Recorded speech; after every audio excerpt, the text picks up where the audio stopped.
Salve, galera! Estamos com mais um assunto na mesa e, Gi, hoje a gente tem um convidado especial, né? Super! A gente tem aqui com a gente Clélio de Paula para falar sobre códigos e realidades. Ele vai dizer se são realidades novas, as antigas. Seja muito bem-vindo. Muito obrigada. Muito obrigado, Gi. Muito obrigado, Ana. É um prazer estar aqui com vocês. E nessa mesma mesa que tanta gente que eu admiro e gosto também pôde conversar. Então eu vou jogar logo uma realidade... Eu vou jogar a realidade mais fácil agora, tá, Clélio? Tem um viés aí, porque a gente deve se conhecer há uns 10 anos já, vindo de uns territórios parecidos na Baixada, Duque de Caxias. Eu queria muito que você contasse esse seu caminho até chegar a usar códigos e em realidades do futuro, do presente, do passado, e como que você trouxe as próprias relações para dentro desse mundo, né? Acho que é muito evidente no seu trabalho que você faz com que as pessoas se tornem parte dos códigos, mas não esquecendo quem elas são. Eu queria muito que você resgatasse esse Clélio de Paula de Xerém, pra galera conhecer. Nossa, que legal. Acho que é a primeira vez publicamente que eu falo que eu sou de Xerém, dentro de gravado em algum conteúdo audiovisual, né? Bom, eu posso dizer que começa numa foto de 3 anos de idade da minha tia-avó e o tio Geraldo, que eu sempre, quando eu olho, no meu aniversário, que sempre quando eu olho para ela, eu fico pensando assim, que legal, tô o tio Geraldo falecido, tia Zeneide, mas quem é que estava do outro lado? Sabe, essa ideia do contexto, do além da tela, sabe? Eu sempre tive esse interesse para saber o que não estava sendo visto dentro do quadro. Quando eu descobri a programação criativa dentro da universidade, né, eu já programava HTML, mas programação criativa é a capacidade de você criar instruções, né, através de uma linguagem, e essas instruções elas acabarem fazendo alguma coisa em tempo real para você, sabe, que desperta esse interesse, essa interatividade. Então, foi lá, nesse momento que eu descobri que, poxa, posso descrever isso é transformado em algum tipo de interação em tempo real. E aí você começa, né, você começa a pensar assim na câmera, na fotografia da câmera. Aí depois você descobre que você pode utilizar, por exemplo, um sensor de profundidade, por exemplo, o Kinect, que era usado para jogos. Aí você acopla ele. E aí você descobre que o Kinect ele tem volume também, ele tem tridimensionalidade, ele tem profundidade. Caraca, então quer dizer que agora aquela informação do pixel, da cor, da foto, agora também tem 3 dimensões. E aí depois eu descubro, o meu projeto integrado na universidade é um sistema onde eu controlo um motor, um projetor, onde, através dos meus gestos, o projetor aciona coisas diferentes, como se fosse uma grande apresentação interativa, tridimensional. Que o botão é o espaço. Então, quando eu percebo que aquela linha de código, que é bidimensional, basicamente, que é a instrução, ela insere diversas camadas em termos de imersão, de fruição, de diversão, que acabam se refletindo nessa mescla do virtual e do real, aquilo ali perde, sei lá, para mim é muito interessante. E aí eu descobri um pouco depois que eu poderia solucionar aquele problema da foto do meu aniversário, utilizando um método chamado Stitch, que na verdade é uma costura de fotos. Eu precisava tirar 300 e poucas fotos para ter uma panorâmica, que hoje qualquer celular tem. Qualquer celular tem isso. Então, eu tenho memória hoje do primeiro lugar que morei no Rio de Janeiro, em 2009. Eu tenho memória da UFRJ, do GECOM, daquelas salas, daqueles espaços, né? Porque... E aí depois eu descobri que eu não precisava mais tirar 300 e poucos. Eu comprei um tripé, uma cabeça lá, que precisava tirar 56. Depois eu comprei uma lente que tirava 8. E depois vieram as câmeras de 360. Essas câmeras de 360 me fizeram reimaginar o espaço. E aí eu descobri que, não só para voltar no tempo, entre aspas, mas me mexer para um outro lugar também, que é o lugar da tridimensionalidade por conta do software, né? Unity, eu comecei a programar jogo, só para colocar em realidade virtual. Eu lembro disso. Então, e aí, eu acho que esse é o barato, né? Tipo, Então eu saí da pequena tela de um notebook, sei lá, de um computador da faculdade, fui ganhando paredes, projetei na parede. Depois eu fiz um curso com Jodelle Larcher, que eu acho que merece ser citado em todos os lugares. Jodelle é um dos primeiros grandes VJs do Brasil, e até hoje ele é uma pessoa muito querida, já mexeu com tantas coisas interessantes, né? E ele me ensinou a fazer videomapping pela primeira vez. Aí eu ganhei o espaço, não só mais a parede pura, mas também os seus detalhes. E aí sim, foi realidade virtual e depois essa realidade aumentada, né? Para quem não, assim, realidade virtual. Vou tirar os óculos. Assim, realidade virtual é quando você vai para um outro lugar no espaço. Então, tipo, você não tem nenhum tipo de relação com esse espaço aqui agora. Então, pode ser um ambiente 3D, pode ser algum outro lugar. A realidade aumentada é uma camada no mundo virtual, nesse mundo real, perdão.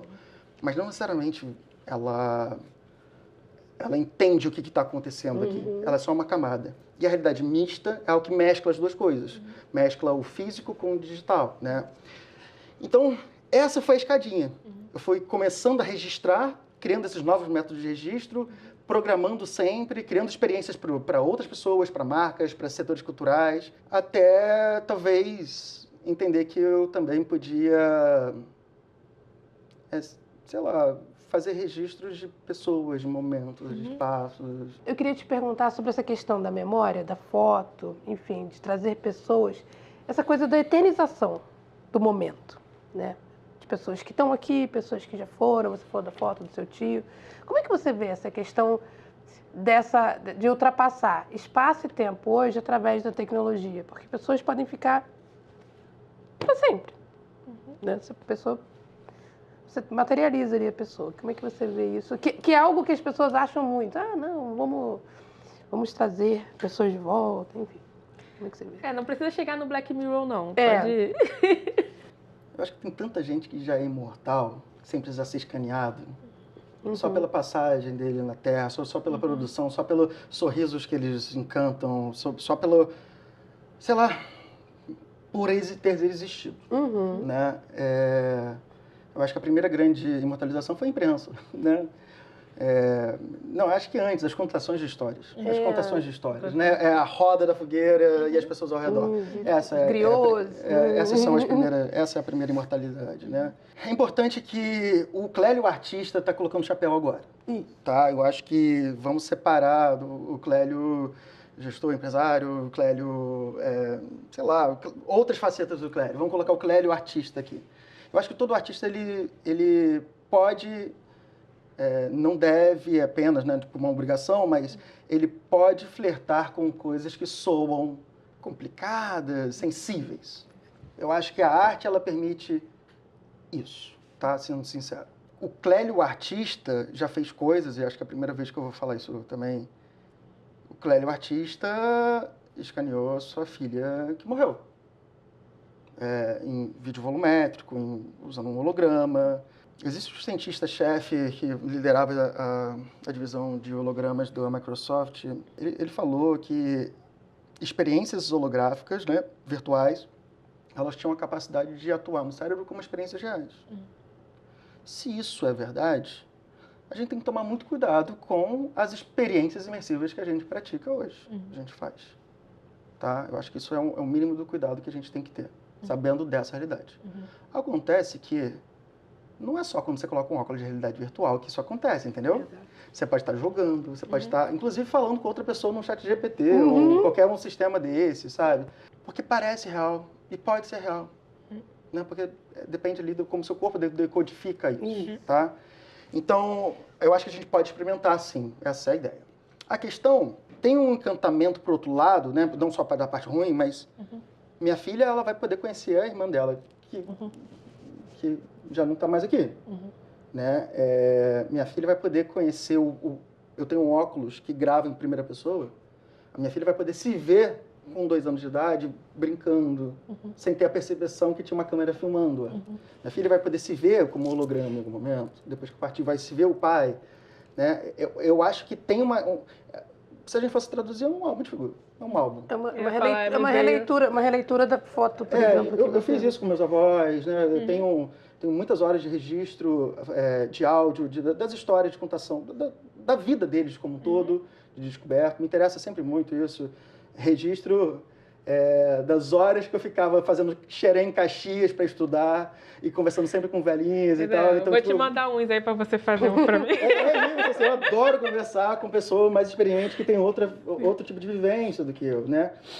Então, e o que eu queria fazer lá em 2017, 2018, que eu fiz, assim, a nível de protótipo, óbvio, hoje qualquer pessoa pode simplesmente gravar 12 horas da sua família, pode pegar, tirar um monte de celular, um celular qualquer, tirar um monte de foto do seu espaço ou de alguém e ter isso como memória, porque a gente tem ferramentas muito fáceis de serem utilizadas para gerar, por exemplo, um robô que fala como um parente seu, ou uma visualidade tridimensional que remete à sua casa, que pode não ser a sua casa, mas é a sua casa de uma forma geral.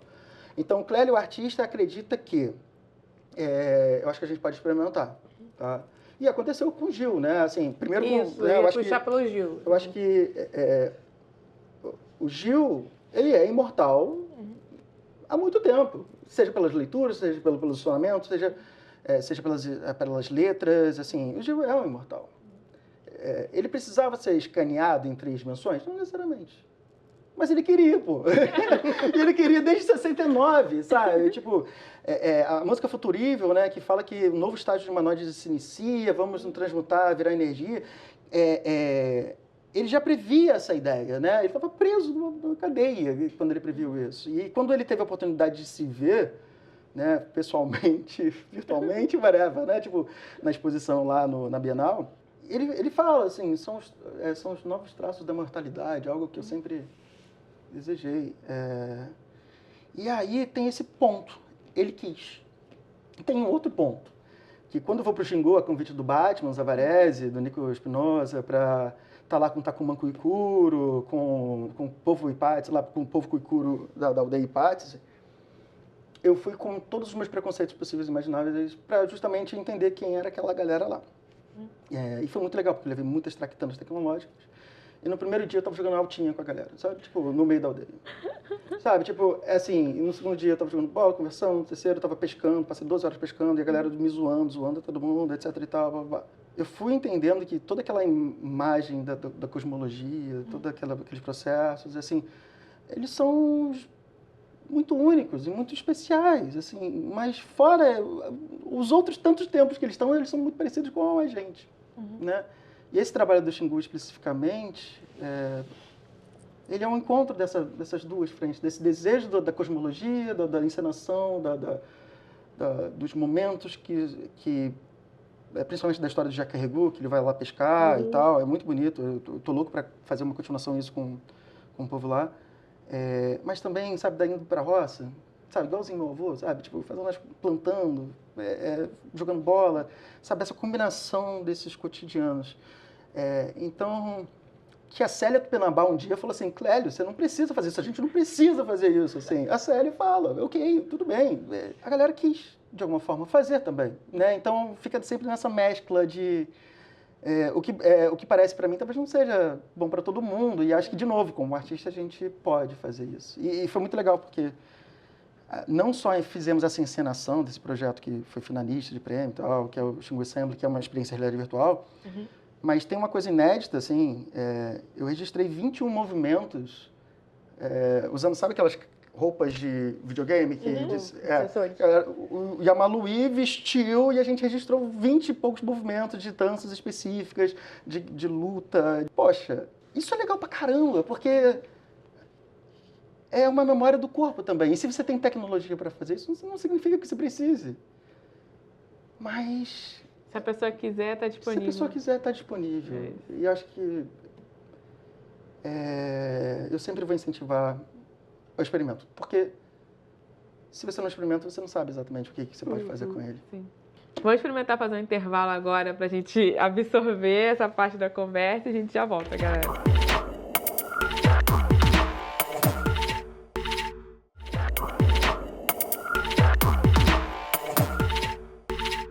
Galera, voltamos do intervalo aqui com o Clério de Paula e eu já vou retomar o ponto do experimento, né? A arte permite que você faça experimentações e que as pessoas se sintam à vontade, confortáveis, para perguntar se podem fazer, né? Se estiver disponível ali, se estiver acessível. E por um outro lado, a gente tem uma área, que é a área da tecnologia, ou as áreas que compõem a tecnologia, que algumas delas não estão tão acessíveis e as pessoas não se sentem confortáveis nesse nível de experimentação. Né? E muitas vezes você não tem como deslocar equipamentos, você não tem como deslocar alguns códigos para que essas pessoas consigam fazer parte dessa construção. Né? E aí o exemplo que você trouxe desses 2 projetos, as 2 pessoas, ou o grupo de pessoas, a comunidade, os povos envolvidos, eles participaram do processo como um todo, não só da parte do resultado, não só da parte mais legal, vamos colocar assim, não só como usuários. E eu queria muito que você contasse um pouco dessa parte, assim, agora numa visão, Clério, na burocracia, na direção. Porque o Clério ali, artista, o Clério que bota a mão na massa junto, é o Clério que consegue pensar junto com a galera. Quando traz a outra faceta, como que você consegue tornar acessível da mesma forma que o Clério artista? Eu entendo como realidade aumentada uma técnica, sei lá, uma tecnologia é muito mais acessível que a gente pensa, né? Tipo, sei lá, os filtros de Instagram, filtros de Snapchat, Pokémon Go e por aí vai, né? Então, a barreira é um celular, né? Sabendo que nós somos uma população que mais consome internet do planeta, uma das 5, eu acho que qualquer transformação que passe pelo celular, ela pode, de fato, acontecer. Né? Então, escolas, né? Muito se discutiu nos últimos anos se a gente deve ou não inserir o celular dentro das escolas, rede pública e todas elas. Eu acho que sim, dependendo do contexto, assim, porque ela virou um instrumento muito interessante, um computador pessoal muito poderoso. Tá? Quando eu crio uma aula ou uma apresentação, e dependendo do público, eu sempre vou esperar ou provocar o público a pensar como uma brincadeira, tá?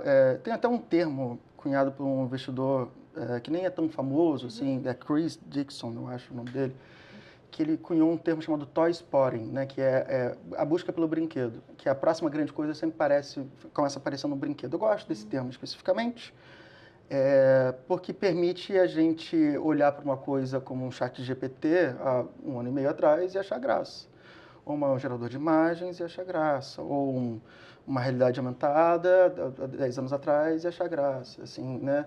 Poxa, mas isso nunca vai, né? Isso nunca vai, sabe? Não, olha como brincadeira, primeiro, experimenta aí como brincadeira, né? Tecnologia, como disse Biarritz, e também não foi ela que disse, mas tecnologia é a capacidade de resolver um problema. Como que a gente pode mostrar essas técnicas e ferramentas para essa galera, para que elas possam resolver seus próprios problemas e serem criadores. Então, quando essas tecnologias, essas traquitanas tecnológicas acessam pessoas que têm outro tipo de vivência, é por isso que eu não influencio a usar alguma coisa ou B, não, eu influencio a ser um criador, ou pensar que você pode resolver alguma coisa, sabe? Né? A gente estava falando antes, né, sobre a habilidade de programação. Eu acho que a gente, durante muito tempo, quis ser programador para a gente trabalhar. E acho que é justíssimo isso. Vai ter emprego, eu quero ter emprego, quero ganhar um dinheiro. Mas qual o problema que agora eu posso resolver, sabendo que, por conta das inteligências artificiais, generativas, eu posso, sei lá, programar algo? O que eu estou querendo resolver? Então, quando a gente faz uma vivência no Solar Menino de Luz, algumas ferramentas de IA para aqueles jovens, eles impactam a comunidade deles, porque a vivência é completamente diferente da minha. Não existe, eu quero que vocês façam isso, Não, eu quero que quanto mais pessoas tenham o acesso, melhor. Eu acho que é uma questão de acesso. Eu queria que todo mundo pudesse conhecer o TEDx, assim como eu gostaria que todo mundo conhecesse a Nina da Hora, o Instituto da Hora. Queria que todo mundo conhecesse um monte de iniciativas. Porque não é só através da tecnologia, é através do exemplo. Através do mostrar que é possível. Eu acho que se resume a acesso, né, resumindo a sua pergunta, né, tipo, experimentar através de simplificar tudo. Acho que tem muito anglicismo ainda, né? A língua é uma questão, É uma questão. certo? A gente tem que sempre falar, pontuar isso, tentar falar brasileiro, né? Tentar falar o mais próximo, né? Então, tipo, até eu gosto muito da ideia de hegemonia de dados nacional, sabe? Tipo, um programa onde a gente se torne realmente dono das coisas e produza os nossos modelos e produza essas nossas coisas, a nossa linguagem, nossa memória, nosso registro.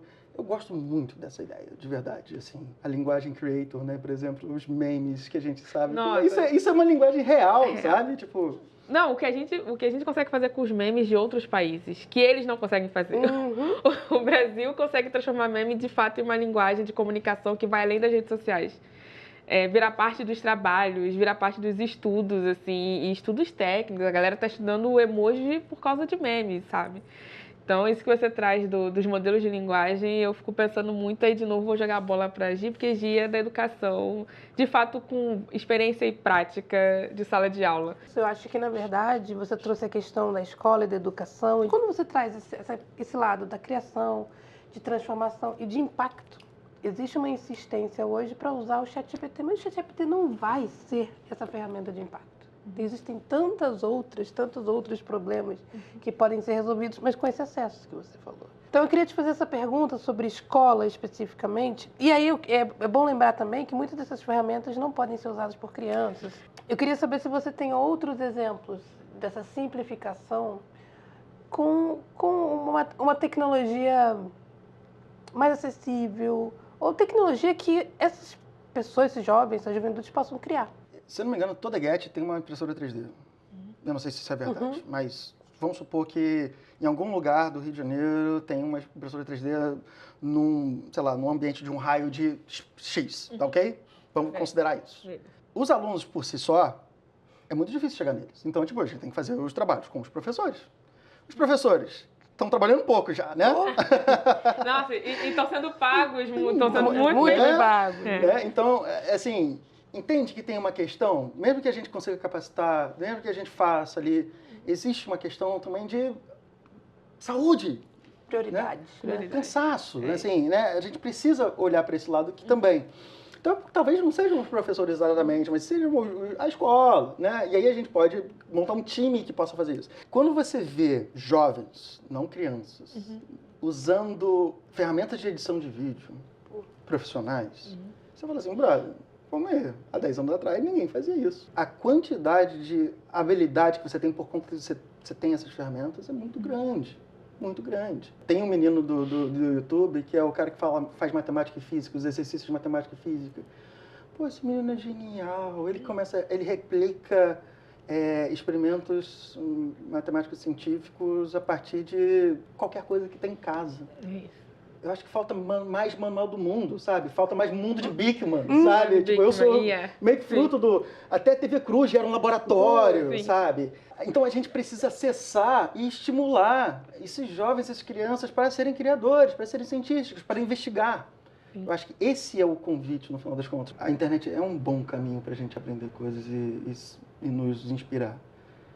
Só que seria mais legal que a gente tivesse mais Ninas, mais Biarritz, mais João. Mais Kate Matemática, que é essa geração. Kate Matemática que está chegando essa geração que você falou, de ter tanta coisa legal na internet. Eu também sou dessa visão, apesar de que é isso, a gente tem que regular, mas tem muita coisa acontecendo e tem muita coisa sendo invisibilizada na internet. Então, quando você falou do mundo de Beckman, desse jovem que faz a matemática e a física, tem a Kate Matemática no Instagram e no YouTube, sabe? Que agora ela fez 12 anos, eu tô me sentindo muito velha, porque eu conheci ela tinha 9, ela já tem 12, né? Tem a astronauta, a Nathzinha, a Nicolinha da astronomia. Então, assim, é uma geração que já sabe se expressar e que quer comunicar para todo mundo sobre o que eles estão aprendendo. E que nós demoramos a ter essa atitude, mas nós tivemos a tecnologia desde cedo, né? A gente veio da geração de transição, então nós pegamos esse início. E aí eu queria, assim, até... Infelizmente, o papo está acabando, mas antes de finalizar, eu queria muito que você trouxesse, tentasse colocar em uma palavra ou em uma experiência, porque você vive próximo dessas gerações, sabe? Se você pudesse tentar imaginar um futuro relacionando arte, código e essas realidades, que futuro seria esse para você? Eu acho que vai ter um momento que a curadoria vai ser super importante.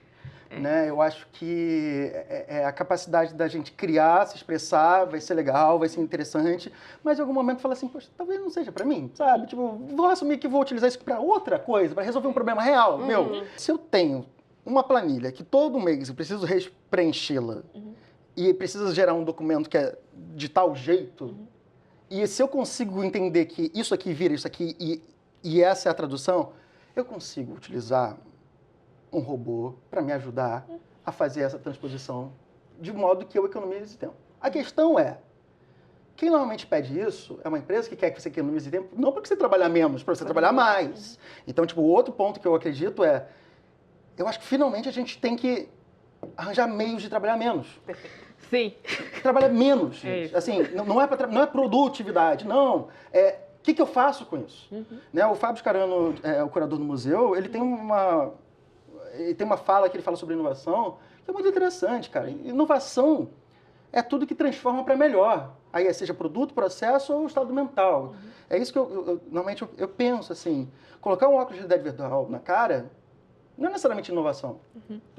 Só vai ser se ela for bom para alguma coisa, né? Se tudo der certo, a gente vai trabalhar menos. Se tudo der certo, a gente vai investir mais tempo em empatia, justiça social, educação de qualidade, redução de pobreza. Então a gente tem que fazer esses paralelos, entender que, no final das contas, todo mundo é natureza tão quanto... Assim, lá no museu a gente tem umas coisas que são muito bonitas, que, sinceramente, essa hierarquização das espécies, sabe? Tipo, não faz muito sentido no mundo que a gente é misturado, sabe? Todo mundo é natureza. Existe muita inteligência espalhada por aí, sabe? Tipo, muita inteligência espalhada por aí que a gente simplesmente não considera.